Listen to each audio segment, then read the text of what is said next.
The Queen and the royal family have been savaged by a royal expert over the level of cruelty that they showed Prince Harry. Former BBC royal correspondent Peter Hunt has claimed the royal family should have been more flexible towards the Duke of Sussex after the fallout from his sensational interview with Oprah Winfrey. He said the institution failed to understand what an asset they lost when Meghan Markle left for California.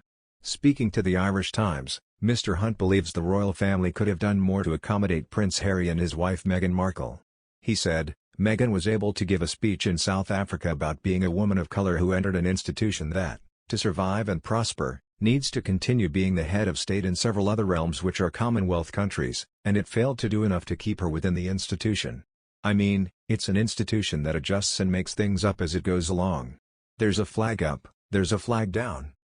They can adjust their history when they need to. They've managed to find a mechanism whereby civilian Prince Edward can attend the cenotaph wearing a military uniform. They could have found a mechanism whereby Harry could have carried on. The fact that they didn't smacks of a level of cruelty. In January 2020, Prince Harry and Meghan announced on Instagram they would step back as senior members of the British royal family. Now, the Queen winds down her royal duties, and the royal family must prepare for the exit of an icon of steadiness and an uncertain future. The former BBC royal correspondent Mr. Hunt added that the Queen is a sort of castle-bound monarch, isn't she? He said, and that was fine during COVID.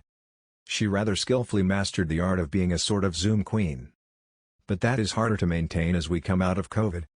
There is now more expectation of people meeting face-to-face. In 2020 they said, after many months of reflection and internal discussions, we have chosen to make a transition this year in starting to carve out a progressive new role within this institution, read their statement. We intend to step back as senior members of the royal family and work to become financially independent, while continuing to fully support Her Majesty the Queen. The statement continued, we now plan to balance our time between the United Kingdom and North America, continuing to honor our duty to the Queen, the Commonwealth, and our patronages. The announcement not only shocked the nation, but also fellow royal family members, with it emerging that not even the Queen was consulted before the post. And Prince Charles apparently heard the news 10 minutes before it was publicly announced. In September, Prince Harry challenged the Home Office's decision by filing an application for judicial review.